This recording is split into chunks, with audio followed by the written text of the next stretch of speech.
Mail call.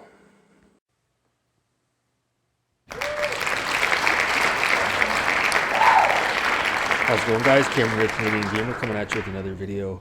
Now today we're going to talk about the importance of a good TV stand, or an entertainment unit as some would call it.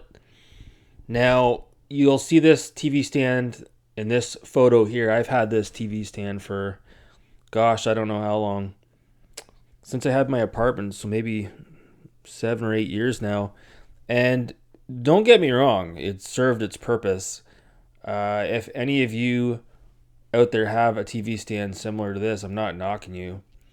It's just, when you have one console, or you're living in a confined space, such as an apartment, it's fine, it works. But once you start dabbling into other consoles, and let's say you've got 2 or more consoles, that's where it gets to be a little bit more hard to live with, I guess you would say. So the first thing is with this TV stand, and I know this is just one example. There's so many different variations of TV stands, other basic TV stands. This one here, it's a glass TV stand. It's black, collects dust like crazy.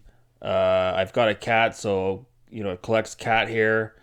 What else? The wires are exposed. There's no hiding the wires, so it's just not aesthetically pleasing when you're looking at the TV stand. Not to mention with newer TVs, back in the day, even with flat screen TVs, the stand on the TV used to be right in the middle.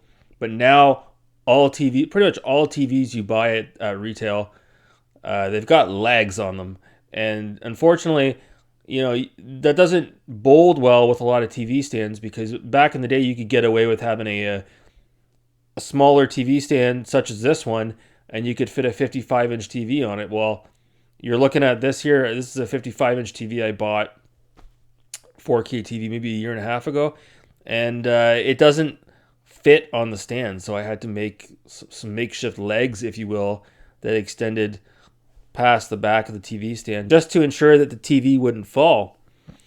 So needless to say, it's hard to live with, and it's just not aesthetically pleasing. When somebody comes into your living space, not everybody's a gamer, and when they see the consoles underneath the TV like that, it can be a little bit off-putting for some, let's be honest.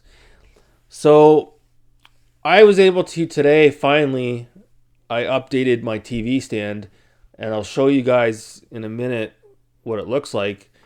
But it basically improves on everything. It's easier to live with, hides the wires better, the cable,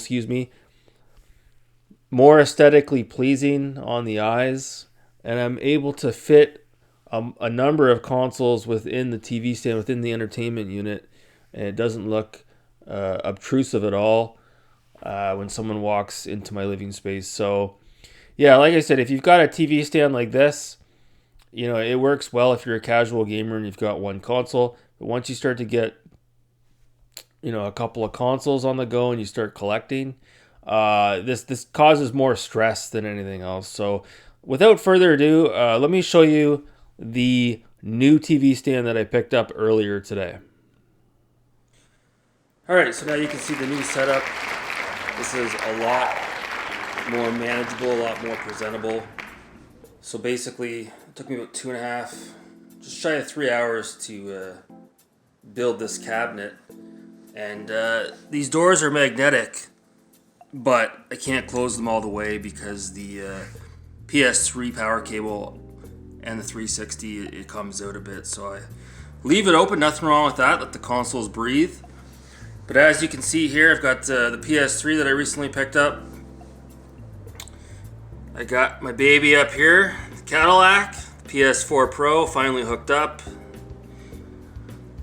Hyperspace, Xbox One X down there. And at least I got the 360 there. So it just looks a lot more adult contemporary when somebody comes into your space. It doesn't look like you got gaming paraphernalia all over the place. And if you get a cabinet like this and you can close the cabinet doors, the barn doors, if you will, it's going to make it look even more aesthetically pleasing. And even though the cables do drape back here, it's out of the way. It's just a lot easier to manage. It looks a lot better, a lot more professional, a lot more, again, aesthetically pleasing. So, you know, I had that other TV stand for, gosh, I don't know, 7 or 8 years, and it served its purpose. But like I said, you get a cabinet like this, and it just makes life a lot easier. Now I can actually play the 360 downstairs. You know, I've got all the consoles hooked up here. It just makes things a hell of a lot easier. So, like I said, if you're interested in this cabinet, you can pick one up at Walmart. I picked it up for $130 Canadian. So what's that, $100 US? Makes life much better. So anyways, that's going to do it for this video, guys. Thanks so much for watching. Have a great day.